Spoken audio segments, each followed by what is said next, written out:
Are you a podcaster? Maybe you've got that big idea and you're looking for a network to join. The multi-award-winning Ozcast Network can get your content to eyes and ears all over the world. Join now for the first month free, and you could be featuring this sound at the beginning of your podcast. Ozcast. Simply head to ozcastnetwork.com for details.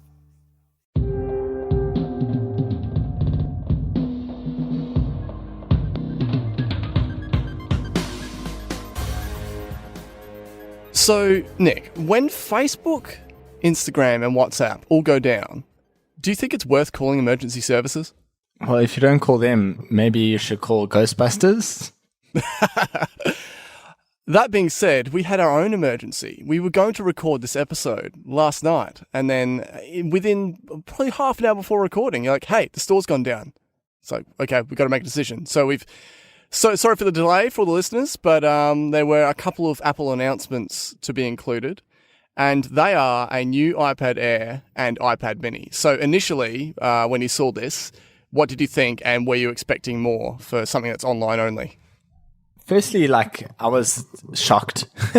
I kind of didn't expect it to come before the actual keynote that they're having next week. It kind of shows how distinct they want these services to be. But yeah, anyway, so I was not expecting it, and I guess in some cases, because I didn't know, people were saying online it was going to be, a few new things, and I knew it wouldn't be AirPower. Let's not go there, but I thought it'd be a little bit more than, perhaps just the iPad Air and iPad Mini.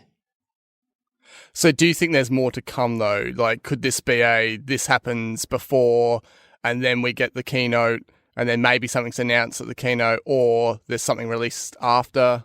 Could this be a multi-stage? I think that's it for hardware, major hardware for March. Boy, were we wrong, because that's not all. After the time of recording, Apple decided to just casually spec bump the iMacs. So basically, the same design with new internals. So the 21.5-inch iMac features 8th generation Intel chips with quad-core and 6-core options, and the 27-inch iMac now has 9th generation chips with 6-core and 8-core configurations. So these new processors deliver up to 2 times the performance of the previous generation iMac, and they now offer Radeon Pro Vega graphic upgrades on both models. There is an option for SSD, but the Fusion drive is still as standard, so hey, the hard drive is not dead yet, but it seems to be a fair amount of people complaining about the fact that it's still sticking around. SSD should really be standard.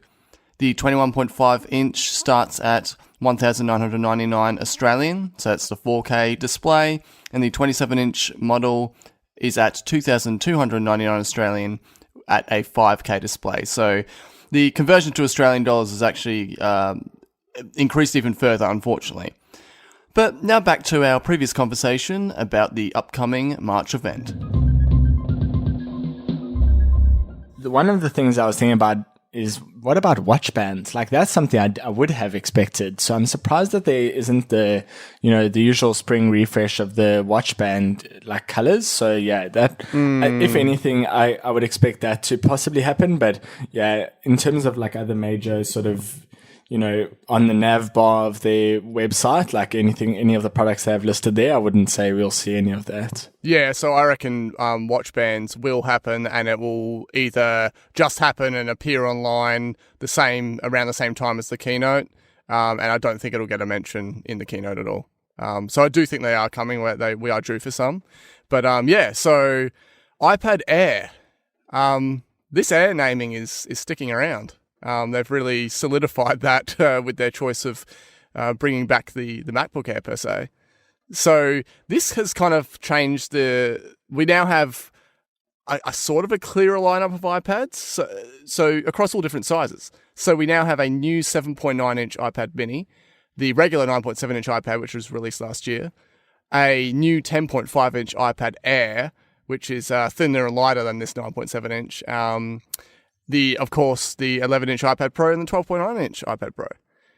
I'm actually kind of liking that lineup, the differentiation of sizes, and we're sort of now coming into a theme with the whole standard and Air sort of I know that they've just sort of considered that as the thing to do moving forward in terms of different price points and sizes. Yeah, I don't know about if it's become clearer for me. Like, I definitely think there's more iPad for, each kind of person, and that I definitely appreciate. Like, there's definitely one there for everyone. So I think they overlap quite a bit, but if you really look, you'll find the specs and features that work for you. I think I mean by clear up in the sense that the 10.5 inch Pro doesn't exist. So they replaced that size. Yeah. I am glad, because they actually were, like, the fact that kept, stayed around at the same price for me was a bit of an odd move towards the end of last year. And I think it's a bit of a weird one, but clearly they've just almost rebranded that and updated with a spec bump. So spec bump, but then no promotion and no quad speakers. So yes, you can't have it overlap too much. Exactly. Okay, so these two new releases are quite aligned. So there's some shared specs on both. They both support Apple Pencil Generation 1 and the Logitech Crayon. People were complaining, oh, why no Apple Pencil 2? I'm like, how are they going to magnetically hold? Like, that's a Pro thing. It holds the flat side. Like, stop. There has to be some differentiation with the pencils as well, in terms of Pro to not Pro. Apple Pencil Gen 1 is still fantastic. But if you really want that Pencil 2 so bad, then you're going to have to get a, Pro level feature for a Pro level device. P3 wide color, great, True Tone. A12 Bionic, gets the oleophobic coating, has a bright 500 nits display, comes in 64 and 256 capacities, and silver space grey, and obviously that new gold they released around the MacBook Air time. Yeah, and the space grey on the at least on the iPad Air is the really dark space grey that you get on the iPad Pro. Yep. It's not the light one from the previous generation. So are you possibly hinting that we're getting consistency with space grey? I wouldn't go that far, but I think it's aligned on at least the watch and the two iPads now. Yeah, fair enough. Yeah. Do you have the space grey Apple Watch Series 4 and the iPad, right? Yep. They are very similar. Are they the same? Okay. Yeah, I can see both of them now. Yep. Okay, so price-wise, the Mini, which has a 7.9-inch display, has a 326 ppi. Density starts at $599, so it's more expensive than the 9.7-inch. And the new iPad Air, 10.5-inch, 264 ppi, which is same density as the 9.7-inch, starts at $779. So people were kind of balking at the price, and they go, oh, I can't believe they jacked the prices up. I'm like, do you realize the spec difference here? This 9.7 has been retained for that lower price point, and that's fantastic. And I've owned one, as people might have heard last year before I got the Pro. It still runs great, and it just basically... by removing features like True Tone P3 and the laminated display, that's stuff that just some general users don't care about. So the 9.7 still very much has its place. They just wanted to bring some of those nicer features and a more powerful options in place of the Mini and this larger Air. So yeah, there's still probably confusion though with people. People may assume the Air would be cheaper or the Mini would be cheaper, but yeah. Well, do you think of it with that confusion? Do you think it would clear it up if the Mini was priced at the iPad price point at $469, and then the normal iPad was priced at $599? Because we already know it's really good value at $469. Would it make more sense if they swapped? The only thing is I'm thinking about media consumption. So people want a 9.7-inch size, just that bit bigger. And being used to that size, and would it feel like a downgrade for them if they got that for their kids, or they got that for themselves to read their magazines on and to watch videos and stuff? Then they would be willing to pay $599 for it, right? Whereas the Mini is kind of like, at $599, you feel like you're downgrading too much. You're getting pretty much like an old body. That's where I wonder how much of this has come about. I don't know if this was the original strategy. It feels like if this was original strategy, they would have done this years ago, like just made this the lineup, right? I don't know, or at least, just shifted the Pro to the Air when it came by, and then if they had already started as the Mini being the cheapest one. But now it feels like, we've got, quite a few people asking for the Mini, and we want some differentiation. So yeah, I don't know. It feels like it's a bit, trying to slot the pieces into the puzzle, but not looking at the whole picture. I think everything makes sense except for the Mini because of that spec bump and price difference. What if the Mini was just priced at the same? You see, now what if the Mini was also $469? And then I feel like then you're getting true, you're allowing the consumers to say, this is what I want for the $469 price point, because I don't feel like the Mini needs to cost that much. Yeah. But then so you'd have a Mini at $469 and a 9.7 at $469. Yeah. And I would just say... Yeah. I'm just trying to think of how the consumer would see that, because they'd be like, I can't believe it's the same price. But then, would the Mini be spec'd lower? No. The Mini has the smaller display, right? Yeah. Which I think is categorically worse. But then it has the newer processor, so it's fast. So it can do the latest things for longer.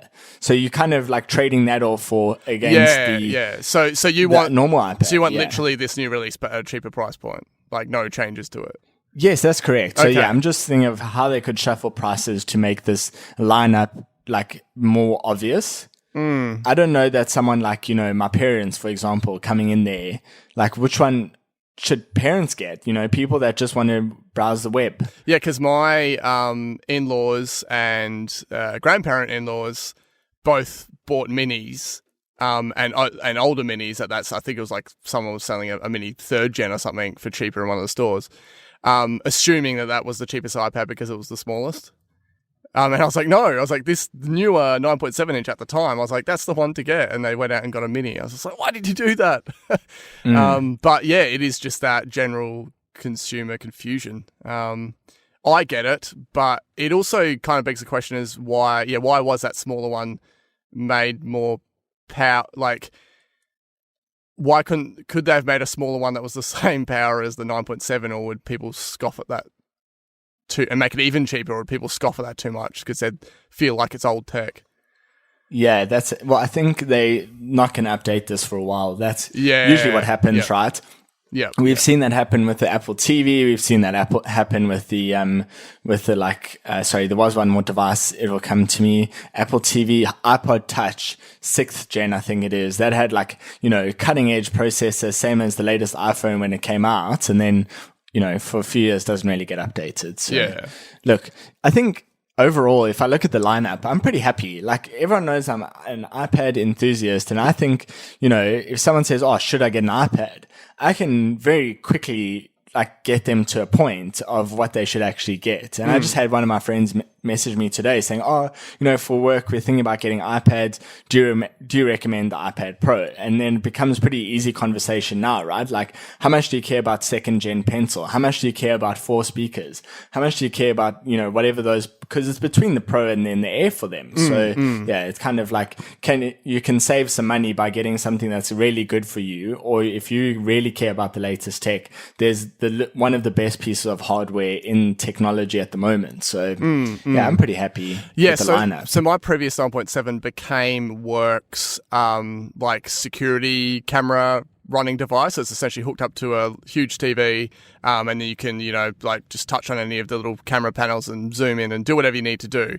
And yeah, so there's no reason why it needed to have True Tone. Speakers don't even matter at all, or anything like that. It's just got a processor that's fast enough to run all the multi-camera streaming successfully, and it just sits there. And yeah, it's just instances like that I'm glad that there isn't just that there is the cheaper price iPad.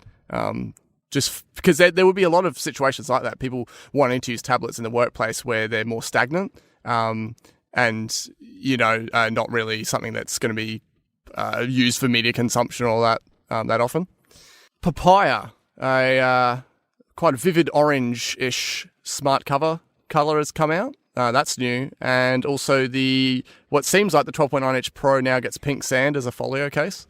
And that was pretty much all I could see that they've added. That's correct. But they did bring back the leather cases for That's it, yeah. things, which I think were gone. Okay, all of this stuff is leading up to next week's event, which, of course, came out a few days before we predicted, but we were pretty close, and that comes with the tagline, "It's showtime." I wonder what that could mean. Oh, yeah, and with a classic cinema 4, 3, 2, 1 countdown. Can you imagine if they didn't launch a video service? Like, that would be the best troll ever. Like it was like some Broadway, like, I know what it'd be. It would be, what's his name? Maps, fail, fired. Scott Forstall. Scott Forstall, return to Apple with Apple His Broadway. show. Oh, that would be hilarious. Okay, so, yeah, March 25th is the official American date at 10 a.m. in the Steve Jobs Theatre, which I'm really stoked about that they're using that more than once a year in terms of public events. The event invites is a throwback to the 2006 tagline, "It's showtime." It's very simple and effective invite, black background, kind of film grain spotlight.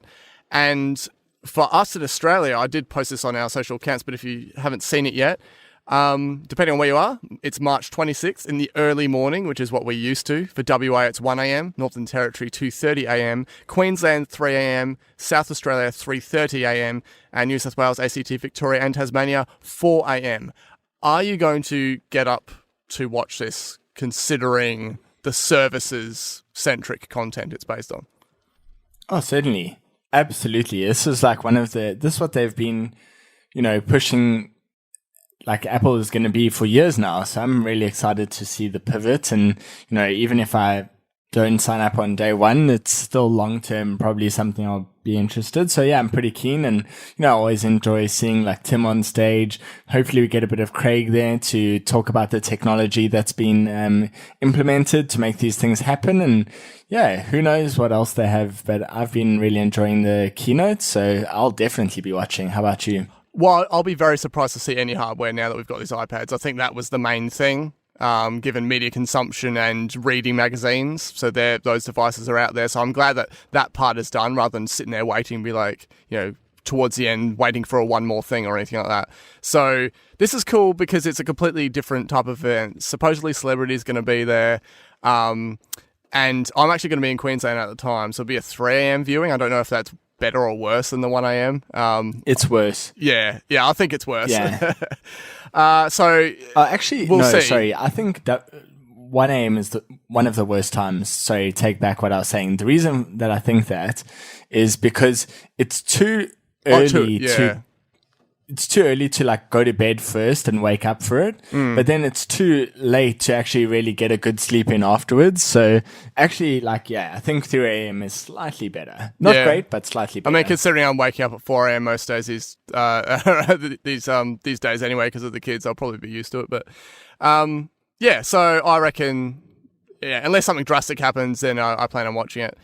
So there's some little tidbits involving Apple Video. Would you care to share? Yeah, so Bloomberg had a report where they said that some content would be free. So as far as we know, the video service will have original movies and TV shows, and they'll be apparently geared towards seeking awards. They're hiring award strategists. Yeah, didn't even know that was a thing. The Oscars and Emmys. Yeah, clearly.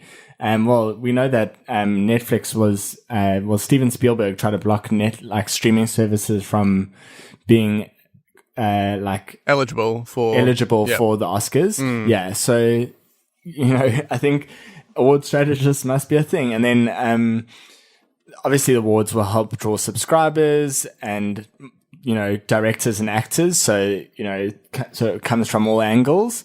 And Apple's said to have over 30 originals in the works, but at launch, they've only named, well, not they, but New York Times had a report yesterday where they named 5 of them. So I don't think the launch will actually have all of the shows. And so to sort of beef up their content, because obviously they can't just come out with 5 shows. That's what we've been talking about this whole time. We're like, surely they have to have other content. Yeah. Yeah. So they're finalizing deals with HBO, Showtime, and Stars. So this got me thinking, just this sort of bit. Do you think this will be US only? Well, I mean, the fact they mentioned Stars, particularly. Yeah. And, what, like, Australian partners or partners that push content in Australia could they partner with to kind of make it worthwhile launch in Australia? And then, obviously with the mention of HBO, you instantly think of, like, huge shows like Game of Thrones, which would be a massive draw. So then people wouldn't have to stuff around with Foxtel. Because Foxtel kind of have that exclusivity of that show in Australia. So, yeah, I don't know. I mean...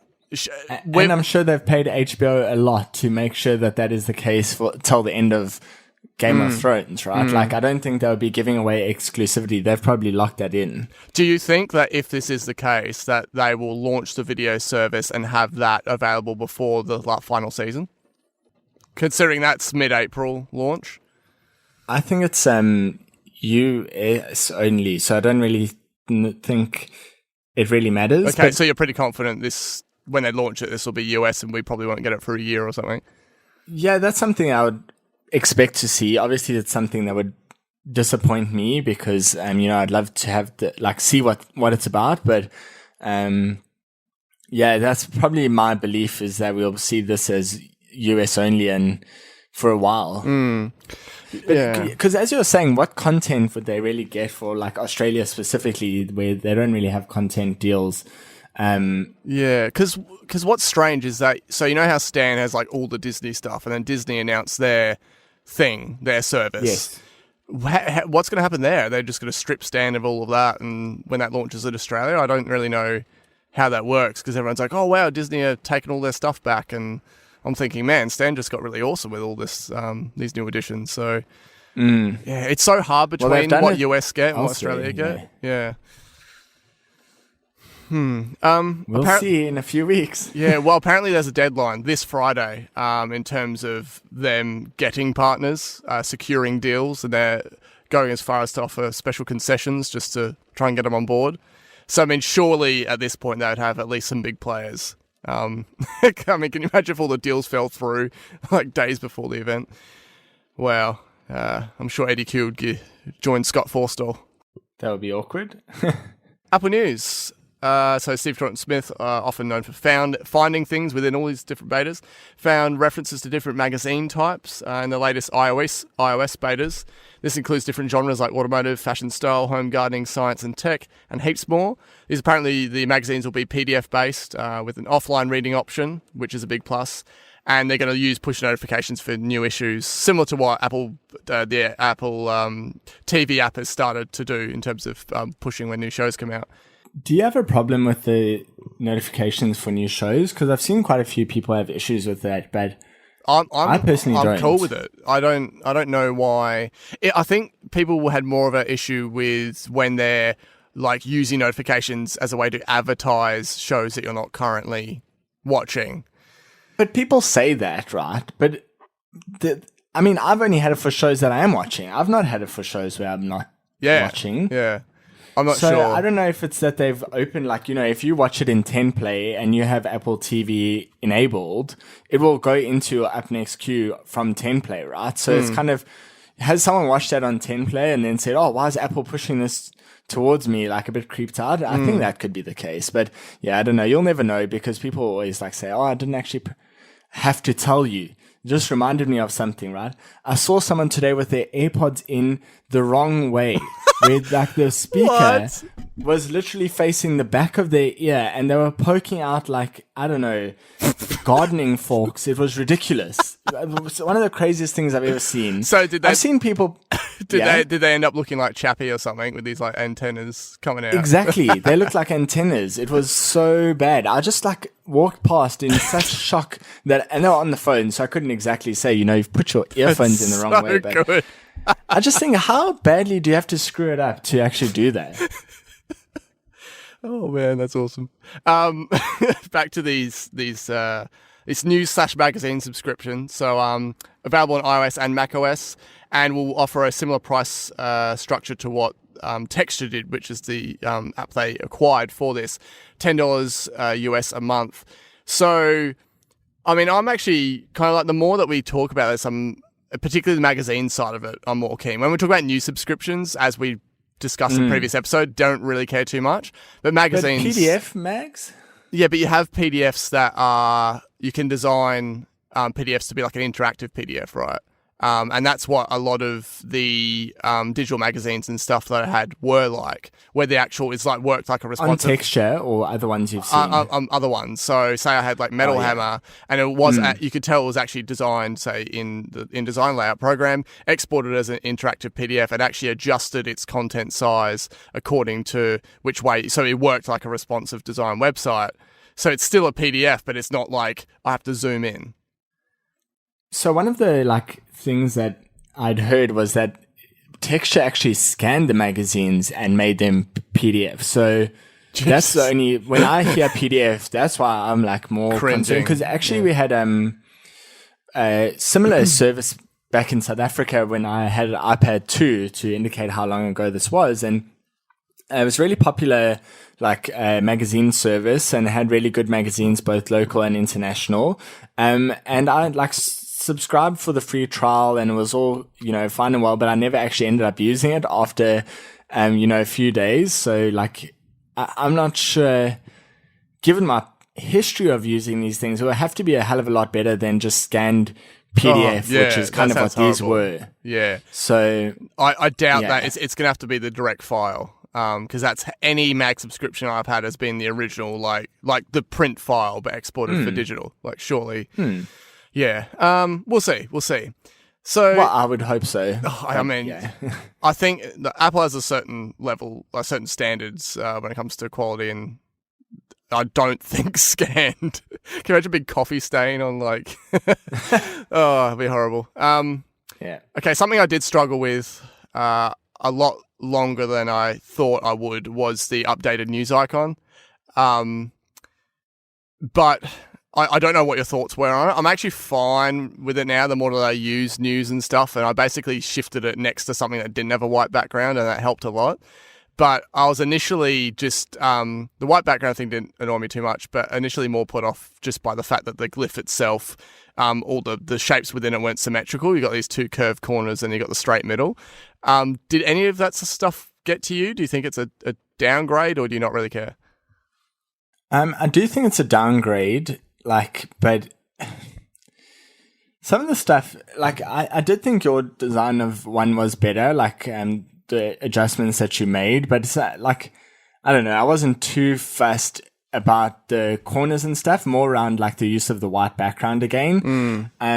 It's kind of Apple.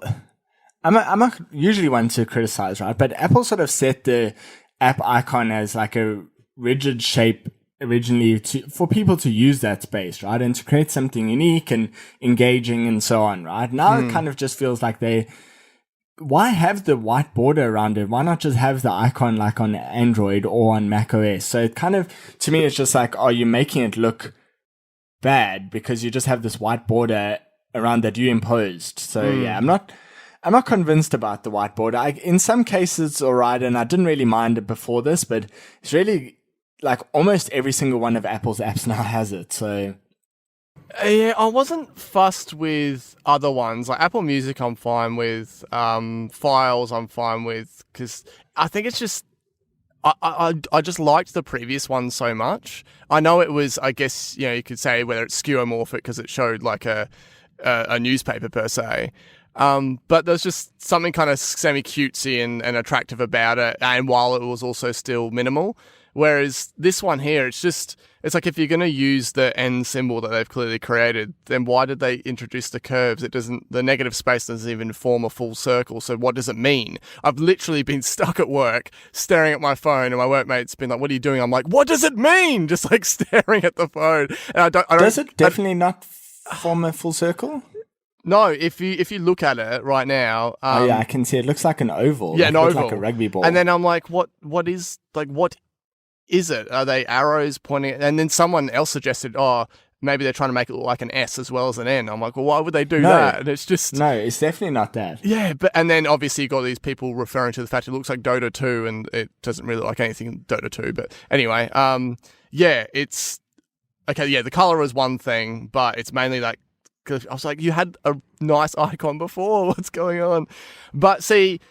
I haven't embraced this one like I did with the App Store, because I actually really like the App Store one now. Like, it was controversial at the start, and I quickly grew to like it, and now I love it. So much so that when I see the old one, I'm like, ugh, it just like the old one looks dated in comparison in my eyes. But yeah, this one it was like a design concept that accidentally got included or something. I don't know. Anyway, it's literally just an icon, but it does matter a lot at the end of the day. Project Cookie, what the hell is that?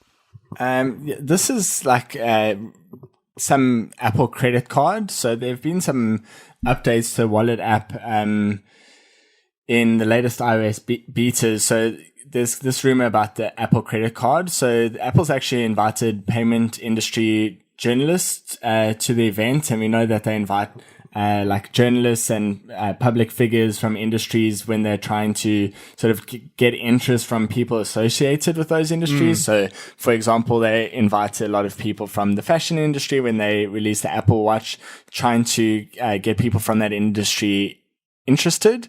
So there have been a few rumors that like the new Wallet app, if you have an Apple credit card, will kind of work in a similar way to close your rings on the Apple Watch, where you're digitally incentivized to pay off your credit card and reduce your debt. So I guess trying to take an active role in people managing their money. They could probably have as much benefit to the world by slightly reducing prices, but that's a topic for another day.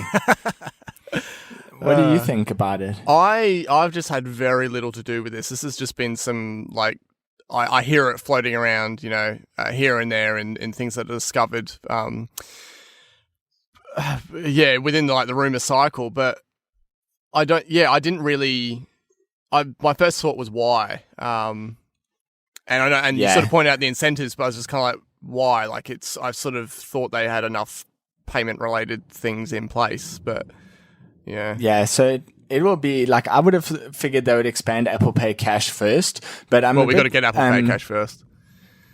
Yeah, well, that's what I was saying, right? Expand it. Oh, yeah. Like, as in expand regions. Yes. But I'm a bit disappointed that they're going through Goldman Sachs for the credit card, because Goldman Sachs has a really bad reputation for, like, not being very ethical, and I don't know, just kind of doesn't like go well with Apple in my mind. Like, I don't think they're, two brands that I would associate. Surely if it was in Australia, it'd be a different association though, wouldn't it? Oh, yeah, it would be, but the fact that Still, they've done it in the US is like a, a moral issue for me. We'll wait and see. This may just, this rumor, like the project name itself, may just crumble. Okay, so... Oh, goodness. That was pretty tasty. Speaking of tasty, and that was fully baked as well. Oh my goodness. Sorry. Did you write these down? They surely can't be off the top of your head. I'm on a roll here. Are you mixing? Freestyling? Oh, damn. Couldn't get it in. Let's move on. Yes. WWDC 2019. Oh man. I was like, sweet, March event. Cool, let's get hyped. And they're like, boom, oh yeah, by the way, WWDC registration. I was like, what? I hadn't braced myself for this. And I should have remembered this happened last year. It came early. Earlier than, because this, given the nature of the event, and the registration part, it has to. And I was just like, yes, like, new artwork, I love it. Like, not as intricate and stuff as last year, but still a cool new theme. Official details, much as expected, June 3rd to 7th at the McHenry Convention Centre. Surprise, surprise.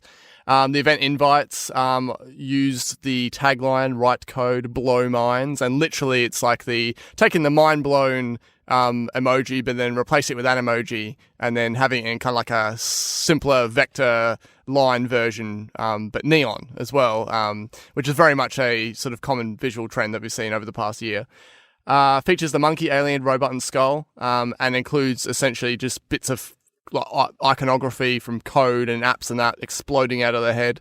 Has a dark background. Could that be hinted dark mode? I've kind of given up on actually pulling any visual hints from WWDC artwork these days. Yeah, apparently they don't have any visual hints. Like, apparently that's a thing that they're just given to external artists with like a general framework. Yeah. And that's kind of what happens. So they're not really clues like most other Apple things. Yep. I dig it. I've already made my own wallpaper at home where I've put all four together. I've got it as the wallpaper on my phone. And yeah, I just like the fact, even down to the developer application page, they've introduced a new styling for the button. It's kind of like split like neon signs would be. So it's just little things like that. I just get excited about new visual themes, pretty much. My backgrounds on my mobile devices are all the different ones. So on my phone, I have the robot, and on my iPad, I have the monkey. And so generally I turn off perspective, the perspective setting, and when I'm setting the wallpaper. But on my iPad, because of the it almost gives a 3D effect to it, which is really cool, when you move it around. So yeah, that on my iPad, I just did leave that on. But yeah, I'm really liking the new background, and makes the white icons look even worse, but it's still cool. Yeah, I dig it. Funnily enough, there was someone on I think it's a Siri shortcuts group it's quite big that I'm part of, and they shared the invite, and they're like, wow, check out these new designs. They're like, I love the bear. And everyone's like, what? What are you talking about? And they thought the monkey and emoji was a bear. So then there was just an onslaught of comments of this is what the bear one looks like, this is what the monkey looks like. And I went as far as to do the shocked expression for both of them, to do a side by side. But yeah, that was funny. Anyway, cool theme. Obviously, everyone would know we are both psyched for this event, but it was almost just too much at once. I was like, oh, cool, March event. Bam, this store goes down, new products. I think, maybe they're just trying to set off my Apple Watch 4 heart alert or something, just to make sure it works. Yeah. We've got a sponsor. Big thanks to the SIZZLE.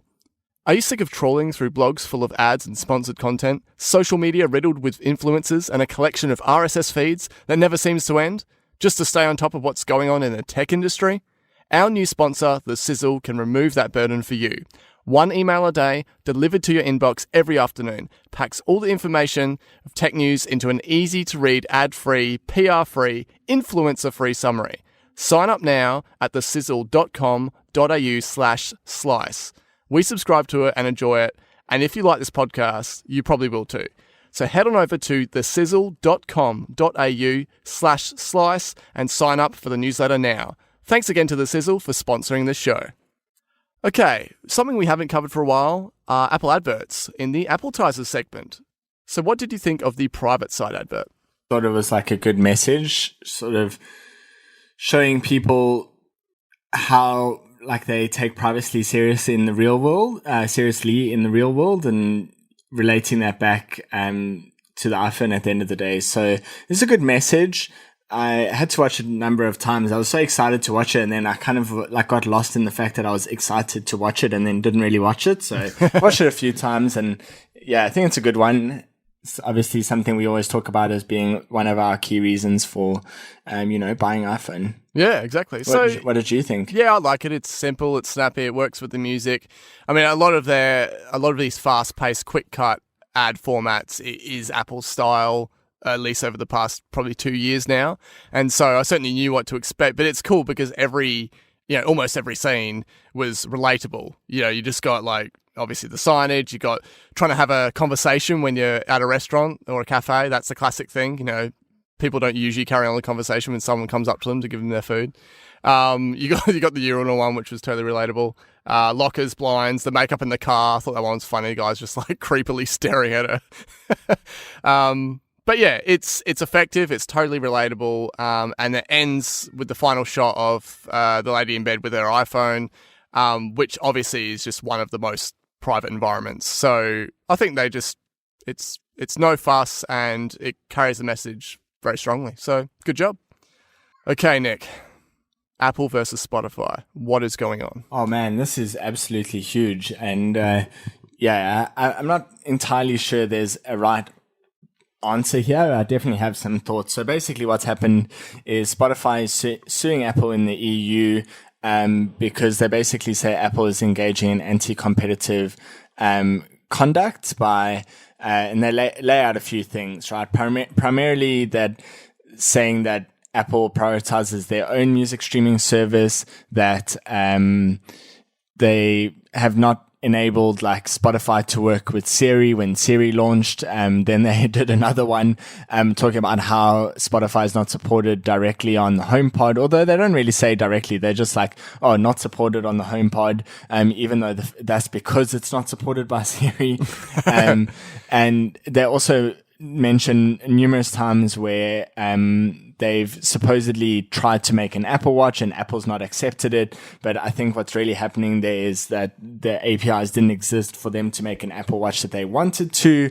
And so, there are a number of cases here and saying like Apple just withholds their updates on a whim and doesn't conform to their own App Store guidelines and rules, right? And I think maybe that not adhering to their own App Store guidelines and rules is probably valid. You should have the same standards for external parties as you do yourself. And I think that's fair, right? But I think more broadly, they call Apple a monopoly, which is just flat out false. It's just not the case, right? Like, ultimately, people can choose to use an Android if they like. They can choose to use other platforms.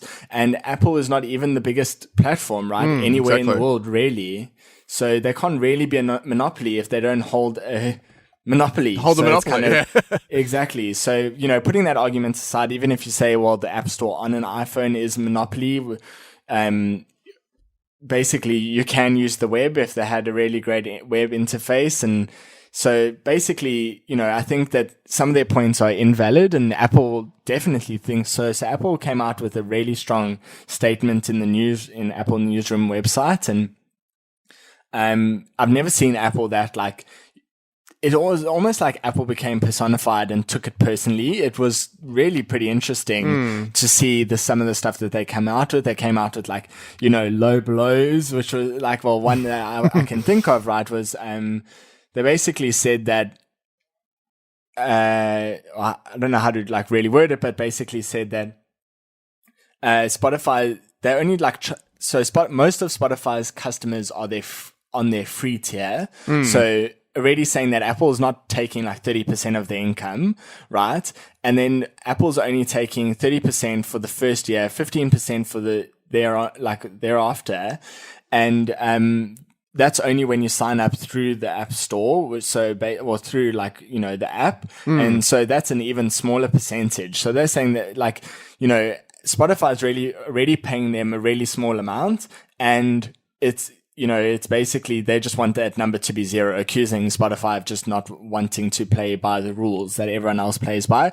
They said that when it's real world services or real world products, Apple takes nothing. And Apple also takes nothing from Spotify's advertising on their free apps. So that was like some of the stuff that I think is actually fair. Sorry, the low blow was more, they mentioned how Spotify is like seeking to reduce royalties on like for artists, and how Apple's like basically not doing that. So that was kind of like, bringing something from a separate issue into this. Yeah. But when I think about this, right, like forgetting about a monopoly and all of that, I always like to think, how much can you force a company to build things, to provide things, to enable things? Like, can you force a company to support another company through Siri? Like, I'm not sure that you really should or can. Like, even if they're saying that, okay, like, the whole service that Apple provides is the hardware and the software. Like, it's one device, right? It's kind of, they are one. And I think it's a like a misnomer to classify those things as separate and basically say, well, the software side of it should be handled this way, when it's really one device. And so, yeah, it's kind of, for me, the issue is you shouldn't be like force them to support another company. Like, especially when they're not a monopoly, especially when they have rules that apply to all of the other companies that play in this field. This is a weird one. Like, part of me kind of thinks that, okay, so Apple put their foot down with this developer certificate stuff, really showed their power. And was this kind of like the type of thing that gave Spotify the balls to kind of like step up and be like, No, you can't tell what to do. Like, it feels like a weird playground bullying sort of. I don't know. It's. I get where Spotify coming from in some parts, but yeah, it's like, do you think that it's at the level? So you know how we're talking about how Apple can't exist without Google services, Google can't exist without iPhones, and that sort of relationship they have to have, even though they're huge rivals. Do Spotify feel like that them and Apple are that same relationship? I think Spotify probably does, but I don't think like Apple does. They were able to replace like pretty much, like Google Maps on the iPhone where at its peak, right? Like, when pretty much had a huge monopoly, Apple was just able to switch over. So I think there are certain services, like especially now with Apple Music, they already have Apple Music. They probably feel like they could continue, like a huge customer base, and, if Spotify were to pull off of the App Store. But yeah, it's kind of like, obviously they want the like people to have the choice, right? I think, like, if for the majority of situations, like, I think there's still enough market in the music streaming service that it's not like doesn't have to be cannibalization, right? If you offer a good product, you can get the market. So I don't know. Do you think this stuff could have been, and certainly should have been, just, I don't know, happen in some like corporate meeting room just behind closed doors? Did they really have to take it so public? Absolutely should have, right? Like really they need to just peacefully coexist, much like we said with Google and Apple. Yeah. So basically, I don't think that a court should force Apple to support Spotify, but I kind of think that Apple should want to have Spotify integration with, like, Siri, like at least, right, on your HomePod and on your iOS devices. I think they should want to do that. So I think that if there was enough benefit and incentive, and maybe that's something Spotify needed to pay for. You know what I mean? Like, maybe that's something that they need to sit down with Apple and say, okay, we pay in resources for our team to come and sit with you and, like, integrate with the API, or we pay like a licensing fee to be one of the companies supported or something. Maybe that was the case, right? I don't know. Or maybe Apple needed to say to Spotify, although Apple did actually say that they have worked with Spotify to enable things like to do some of this stuff. And I think, if my memory serves me correctly, I think it was on the Apple Watch where they actually say that when they launched, they had like actively tried to work with Spotify to make an Apple Watch app. So yeah, I know for really big developers, they do have like evangelist teams that will go and, try and make it happen. So I wonder where these things have fallen through at any point like that. Yeah. So what do you think will happen now? Like, it's still kind of going on, really. It's just going to be drawn out. Like, they're trading punches at the moment. After Apple came out, Spotify, doubled down on its claims, calling Apple monopolist. So yeah, we'll really just see this play out. And Spotify says they'll take it to more territories over time. They're hoping the US. Okay. So speaking of other kind of controversial things that are happening, real quick, because it is quite a deep subject, but we'll cover it as quick as we can. So there's the US politician Elizabeth Warren says she has plans to basically break up any of these huge tech companies that are over $25 billion. So do you think, I guess my main question is, okay, she's been focusing so much on talking about, we'll break up Facebook, break up Google, break up Apple. And she has her reasons for it, but she doesn't really mention any non-tech companies. And that's where I think that the whole sort of plan falls short. I must say, I found this to be so ridiculous that I avoided the news altogether. I've kind of been using that as like a mechanism in modern times to just like avoid kind of things I don't want to pay too much attention to. Yeah, but same. From like a very high level, I understand, what she is aiming to do, and at least her reasons why. I strongly disagree with them. I think a lot of tech companies need oversight and need regulation and need things to make sure that they serve the public in ways that they say they do. But I don't think that breaking up any of these companies will actually achieve any of that. Like, at what what does that breaking up a company even mean on a practical level? Like, Google is separate from, you know, Alphabet's other companies, but ultimately they're all still under Alphabet. So would she break up Alphabet and just make, is there no co-governance? Is there no funding? Like, where would the money, how would the money running those companies be split?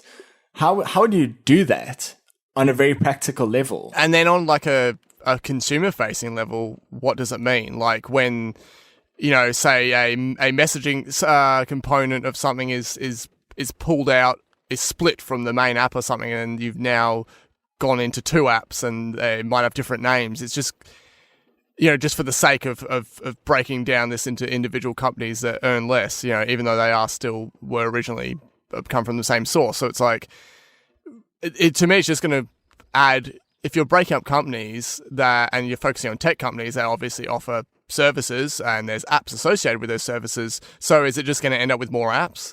Like, I don't really know it's going to be confusing. Like, we were talking about all the different iPad sizes and there being a bit of confusion there. You know, how do you think it's going to be, when you've just got, because a lot of these companies are trying to merge things together to essentially make it easier for the end user, like Facebook's plan to merge the messaging of, you know, WhatsApp and Instagram and Messenger into one, which is a whole other kettle of fish. But yeah, I don't think more apps and it's just, it is confusion, like, to me.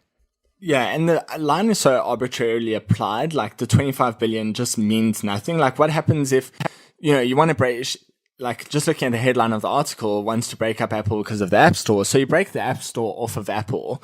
Now you're still left with two companies larger than 25 billion. So then do you break up again because it's above your arbitrary limit, or are you satisfied that you've sufficiently done what you needed to do, which is break this connection, like, into like a future monopoly? Like, what?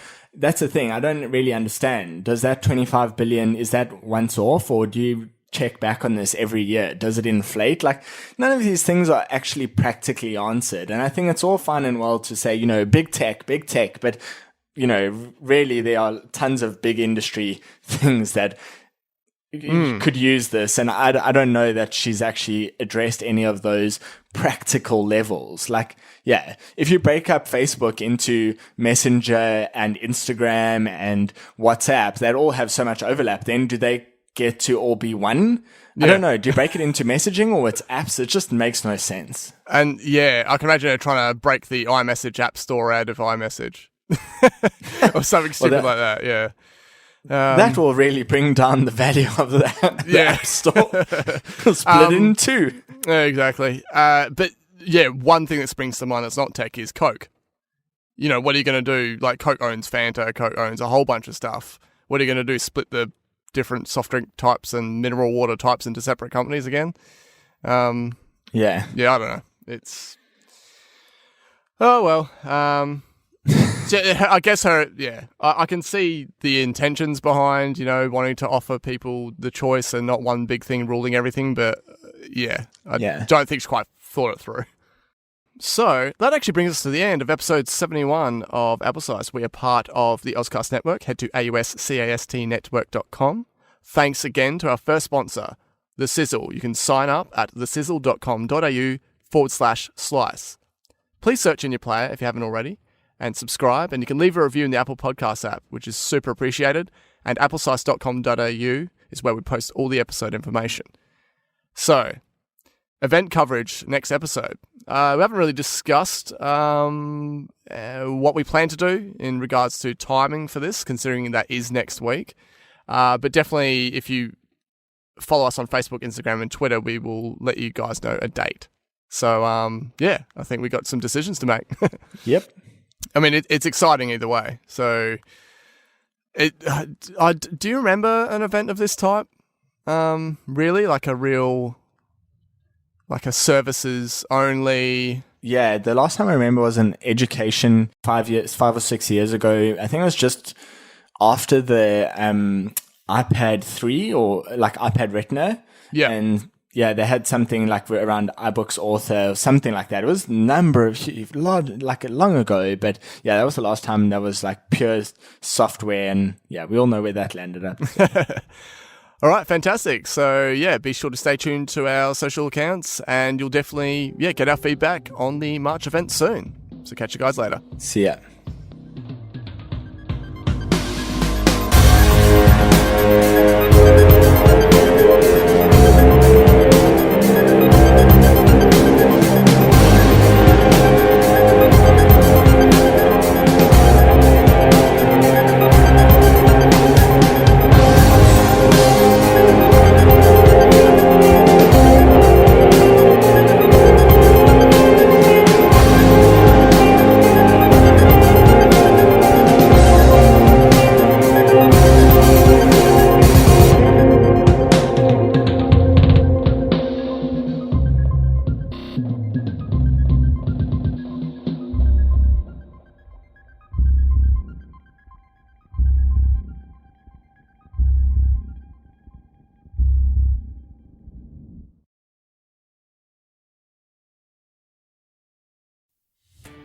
Are you a podcaster?